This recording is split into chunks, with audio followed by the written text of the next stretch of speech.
Bonjour, dans ce tuto, je vais vous expliquer étape par étape comment faire ce genre de petit cabas auquel on a ajouté une partie haute de pochon et qui se ferme donc avec un cordon. À la base, ce modèle est souvent présenté comme lunch bag, en français sac à déjeuner. Vous avez sûrement remarqué le titre que j'ai choisi volontairement pour ce tuto, un lunch bag, mais pas que. Parce que ce tuto va aussi me permettre de revenir sur la notion très importante en couture créative, celle de la polyvalence des modèles, qui permet avec quelques changements, souvent juste la taille, de passer d'un lunch bag à, par exemple, une trousse de toilette ou à une trousse qui permet de ranger ses outils de pâtisserie. Vous voyez, j'ai brodé pâtisserie devant. Ou encore, comme je vous l'explique dans ma playlist pour l'école maternelle, il me faut en mini format, j'avais fait un sac à goûter. Et d'ailleurs, celui que l'on va faire ensemble pour ce tuto ne sera pas non plus un lunch bag, mais un petit sac pour ranger toutes les affaires d'un petit toutou qui doit partir en vacances. Avant de commencer, on va voir le patron et les fournitures. Alors, au niveau du patron, je vous ai préparé un croquis sans les mesures, pour vous expliquer déjà pièce par pièce comment on va procéder. Je vous montrerai ensuite les mesures que moi j'ai choisies, en sachant qu'avec donc ce schéma-là, vous pourrez le faire à la mesure que vous voulez, que ça soit plus petit ou plus grand. Donc, au niveau des pièces, comme vous le voyez, on va donc avoir le bas, le corps du sac. Ensuite, on va avoir une bande qui va servir à attacher le bas du sac, la doublure et la partie qui va permettre de fermer son lunch bag. Ensuite, on a donc la partie qui va remplacer le pochon haut pour fermer et les anses. Donc, dans chaque partie, il faudra couper pour le corps du sac 2 en tissu extérieur et 2 en doublure. Pour le bandeau, il faudra couper 2 pour le devant et pour le dos. Et pour la partie d'en haut, pareil, 2 pour le devant et pour le dos. Pareil pour les anses, il faudra en couper 2 en tissu extérieur et 2 en doublure, je vous montrerai pour le montage. Pour bien vous expliquer, si vous faites vos calculs de mesure, vous avez en pointillé ce qui va correspondre aux pliures du tissu. C'est-à-dire qu'on va couper notre pièce en entier comme ça, et c'est quand on va coudre que les pliures vont se former. Ce qui veut dire que pour le calcul de la mesure de votre sac, vous allez calculer la longueur du sac. D'un trait pliure à l'autre trait, ça sera la façade avant ou arrière de votre sac. Les petits morceaux des côtés vont correspondre aux côtés du sac. Donc vous en avez la moitié pour le devant et donc la moitié pour l'arrière. La couture en fait sera au milieu de votre côté et au milieu du dessous de votre sac. Donc je vais vous expliquer évidemment étape par étape et vous comprendrez mieux. Vous pourrez évidemment, mais pour l'instant on va revenir sur notre lunch bag W3 fois Crazy by Nat dans la rubrique patron de mes tutos YouTube pour voir le schéma et refaire le vôtre à votre mesure. Vous pourrez évidemment pas l'imprimer puisqu'il sortirait en tout petit. Donc c'est juste pour vous expliquer comment faire pour faire votre patron à vous. Donc on va prendre maintenant votre patron à vous. Donc on va prendre maintenant le même patron donc avec mes mesures à moi. Donc, le devant et l'arrière sur la longueur feront 35 et 6 et 6 donc 12 de largeur. Sur une hauteur de 18 cm, donc je rajoute le fond. En sachant que c'est la partie basse du sac, j'aurai après ma bande, donc je vais couper 10 de hauteur parce que j'aurai un pliage à faire pour mettre les anses et un pliage couture pour coudre au bord de mon sac. Et donc évidemment, 35 plus 6 de chaque côté, ça nous fait 47. Donc chaque bande après fait simplement 47. Ça va faire la largeur de votre sac. Si votre lunch bag au total fait 50 cm, ben, votre bande du dessus fera 50 et l'autre pareil. Donc vous voyez, c'est assez simple et vous allez voir pendant le montage, vous allez comprendre pourquoi. Donc avant de passer à notre sac, je vais vous parler des fournitures. Alors évidemment, les mesures vont correspondre à la taille de votre sac. Si jamais vous en faites un très grand, il faudra plus de tissu, ou un plus petit, vous en faudra moins. Là, je vous donne les mesures que moi j'ai pris. Donc j'ai pris 1 mètre de tissu pour l'extérieur, j'ai pris 1 mètre pour l'intérieur, en sachant qu'avec les mesures que j'ai, 60 cm suffirait, mais j'en prends toujours un petit peu plus. Et j'ai prévu le noir pour la bande d'en haut, où là j'ai une trentaine de centimètres, puisque ça sera juste pour faire le bandeau autour. Donc je vais mettre ça de côté, et on va commencer par préparer nos pièces. Alors, exceptionnellement, vous comprendrez pourquoi, je vais travailler d'abord sur la doublure, pour faire le fond du sac. À savoir que donc, la partie d'en bas, comme je vous l'ai dit, donc celle-ci, va être faite une fois en tissu extérieur et une fois en tissu doublure pour mettre à l'intérieur. Mais la façon de faire est exactement la même. Donc on va prendre notre tissu et on va déjà tracer nos pièces. Donc, je vais plier mon tissu en deux. Voilà. Je vais le poser sur la table. Et donc là, je vais tout simplement retracer donc, cette pièce-là, vous voyez, et je ferai le même travail sur l'extérieur. Donc là, on va procéder simplement par... Donc je prends mon tissu et je vais juste tracer un trait. Donc là, je prends le feutre bleu pour que vous voyez bien le dessin, en sachant que ça sera à l'intérieur et que ça ne se verra pas. Donc je trace un premier trait pour aller bien droit. Sur ce trait, je vais donc mettre ma mesure.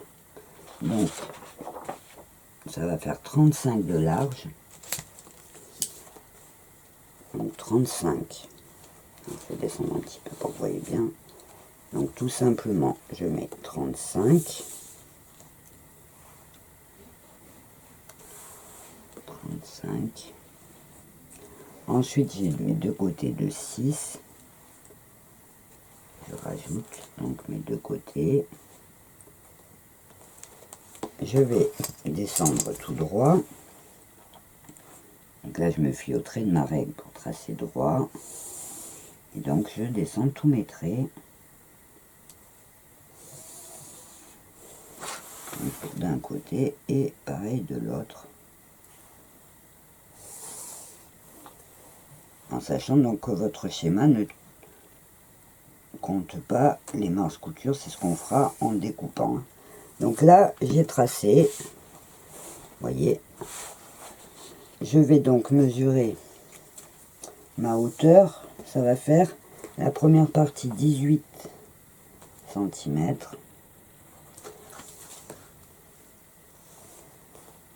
Et je rajoute donc mes 6 cm en bas.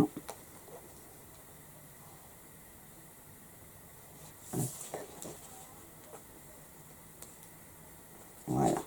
Et donc là, je vais tout simplement tracer donc la partie du bas. Là, je trace donc ce qui va me servir à faire le pli pour faire l'angle en dessous. Voilà. Et donc, quand je vais découper, en fait, je vais laisser une marge couture. Vous voyez, à peu près comme ça, 1 cm, 1 cm et demi. Et je tracerai, je vous montrerai, pour couper dans les angles, pour pouvoir ouvrir. Donc là, je vais tout simplement découper en laissant une marge tout autour. Coupe un petit peu en haut.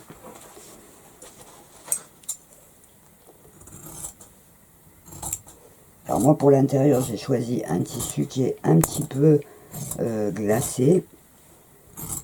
C'est-à-dire que c'est un petit peu étanche, on peut mettre un petit coup d'éponge pour le nettoyer, mais c'est pas obligatoire. Hein. Ça dépend de l'utilisation que vous en aurez. C'est vrai que pour un sac où vous amènerez à manger, par exemple, c'est bien d'avoir un tissu enduit, sans prendre de la toile cirée, mais un tissu enduit, ça vous permettrait de mettre un petit coup d'éponge sans avoir à le laver à chaque fois. Donc là, mes angles, je suis donc au départ l'angle, tout simplement. Des deux côtés. Vous voyez pour l'instant la forme que j'obtiens. Et ce que je vais faire là, c'est que je vais juste découper sans aller jusqu'au bout, mais découper l'angle de chaque côté. Donc hop, je mets un petit coup de ciseau sans aller jusqu'au bout. Et pareil de l'autre côté. C'est pas bien droit, un petit peu plus droit, voilà. Et donc là, le premier travail qu'on va avoir à faire, c'est simplement de coudre. Donc des deux côtés, alors pas se tromper, là ça sera la pliure, hein, on coupe bien au bout de chaque côté et de coudre la partie du bas. Donc je vais coudre ça. Donc une fois que mes coutures sont faites, je vais juste redécouper ma manche couture qui est fait un petit peu grande en bas. Ça réduit un tout petit peu. En sachant que toutes les coutures seront intérieures, ça se verra pas. Et donc là, le prochain travail, ça va être d'ouvrir. Alors vous voyez, vous allez pivoter tout simplement. Vous allez ouvrir vos coutures du côté, la couture du dessous. Et vous allez poser donc couture sur couture pour former le bas. Alors je vais mettre une petite épingle. Et donc là, si vous avez besoin, vous allez prolonger le trait pour exactement coudre dessus. Donc on fait ça d'un côté et on fait exactement pareil de l'autre. Donc j'ai fait les coutures de chaque côté et quand je déplie, vous voyez, j'ai déjà le corps du sac. Alors là, il est sur l'envers, mais la doublure, elle sera posée comme ça dans le sac.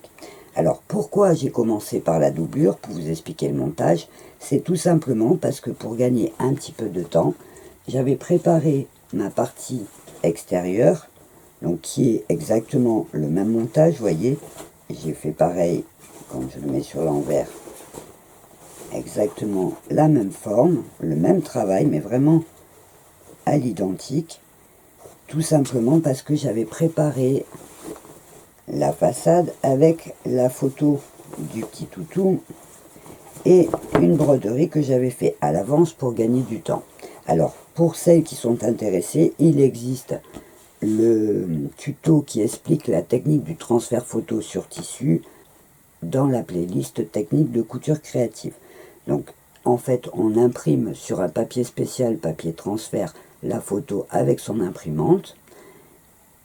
Alors regarde là, j'ai choisi moi de décorer le sac avec la photo du toutou auquel il appartiendra et j'ai rajouté une phrase que j'ai brodée et que j'ai ensuite fixée sur mon sac. Alors c'est pareil, il existe un autre tuto qui s'appelle, je crois, broder des phrases ou des mots sur tissu, où je vous donne des explications. Et il existe aussi un tuto avec les 5 points de base de la couture créative qui peut vous permettre, si jamais vous avez jamais brodé ou cousu à la main, de trouver les points de base qui pourront donc vous servir à faire des broderies pour embellir vos créations.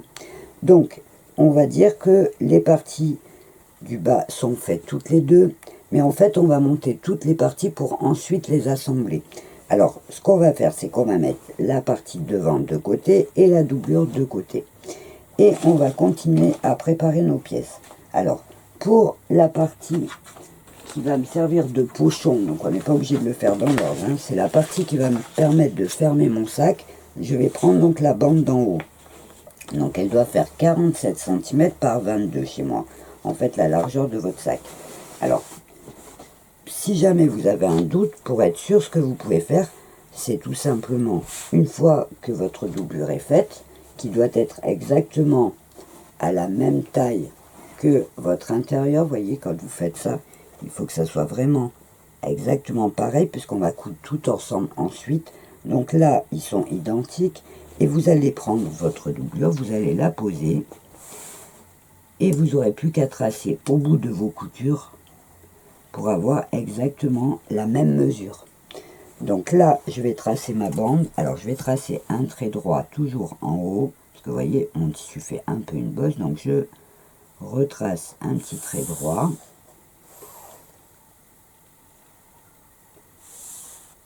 Et là, je vais avoir juste à tracer une bande de chaque côté. Voilà. Et il faut donc que ma bande fasse 22 cm. 22, je vais rajouter 25 parce qu'il y aura besoin pour faire un pli en haut dans lequel on va passer le cordon, donc je vais le tracer à 25, à savoir que si jamais après c'est trop long, on pourra le rétrécir, que par contre si c'est trop court, ça sera embêtant, ça va tirer sur le sac. Donc là, je trace 25, vous voyez,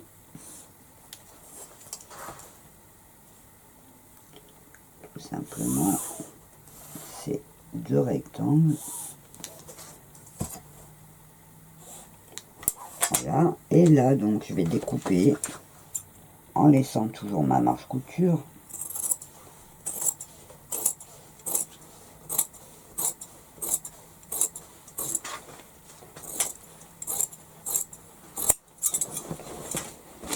Je vais découper sur les côtés un petit peu.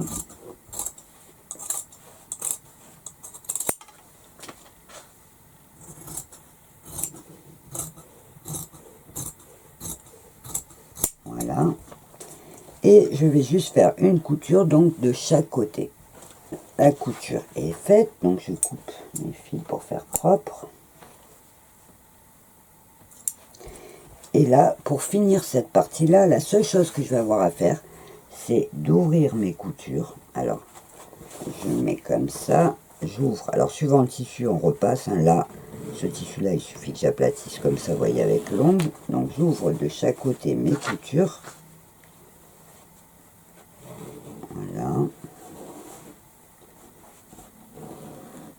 Et là, ce que je vais faire, c'est que je vais faire un ourlet un petit peu large. Alors, je plie une première fois, vous voyez, comme ça.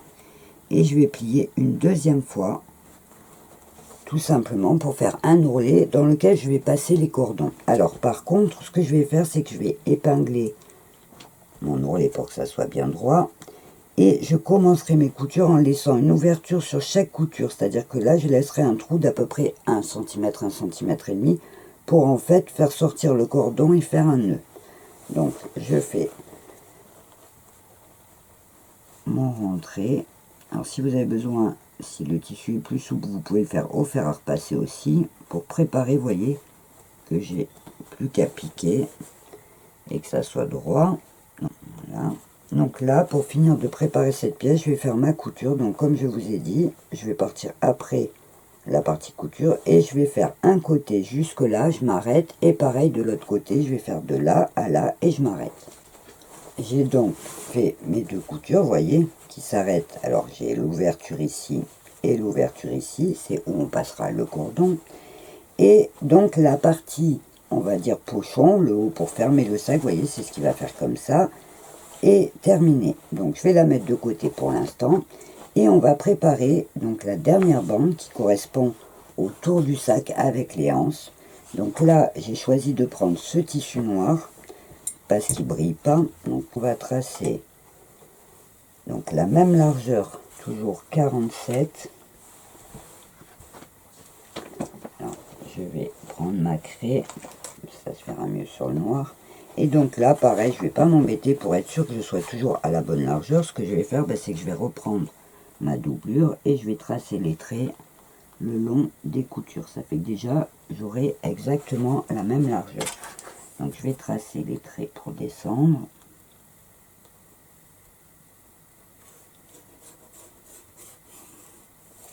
Voilà. De chaque côté. Je vais tracer un trait droit en haut pour que mon tissu soit bien droit. Et donc là, tout simplement, je vais mesurer 20 cm. Et je vais tracer un autre trait.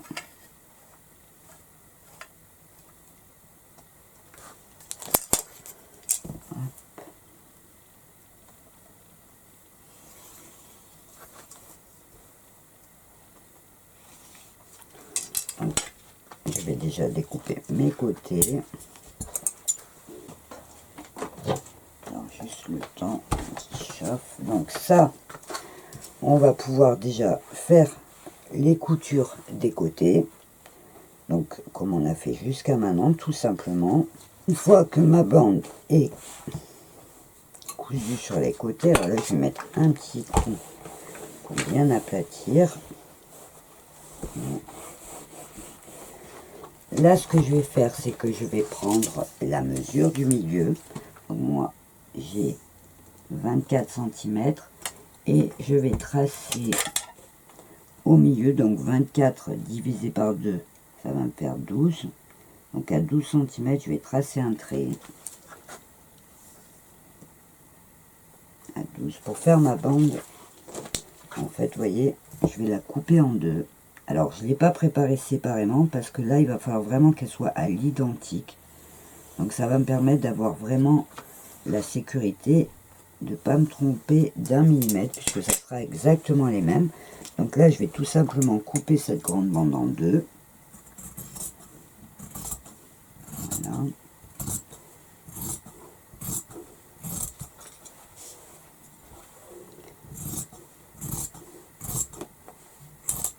Avant d'aller plus loin, je vais les mettre de côté et je vais préparer mes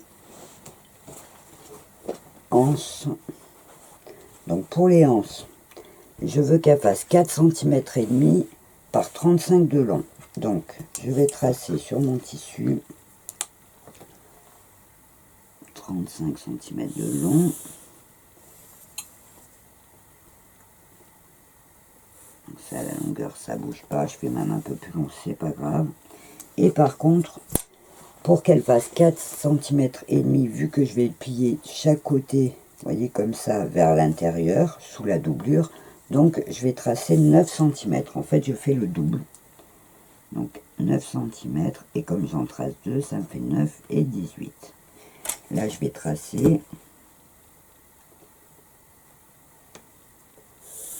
Alors, c'est toujours la même méthode pour faire les anses, simple et rapide, et qui évite d'avoir à retourner le tissu.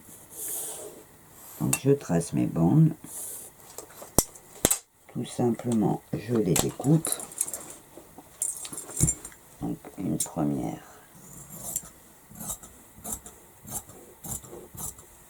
Voilà. Et je vais faire l'intérieur. Donc ça, c'est le tissu qui me reste, hein, pas mélangé avec les bandes qu'on a cousues. Et je vais faire simplement la même chose pour faire l'intérieur de mes hanches. Donc, je vais couper la même dimension, 2 bandes de tissu noir. Alors bon, suivant le tissu que vous aurez à l'intérieur. Voilà. Donc je coupe 2 bandes identiques en tissu noir. Et là, comme à chaque fois, si vous connaissez mes tutos, je fais toujours pareil. Je vais faire un premier pliage en deux que je marque au fer à repasser. Voyez. Je mets, j'ouvre. Alors j'appuie pas trop parce qu'en fait c'est pour faire un repère. Et là, je vais ramener chaque bord donc sur le milieu. Je repasse. Alors là, je peux aplatir hein, parce que c'est la marque finale. Donc hop, je vais faire une première et pareil de l'autre côté. Vous voyez, en fait les tissus se rejoignent.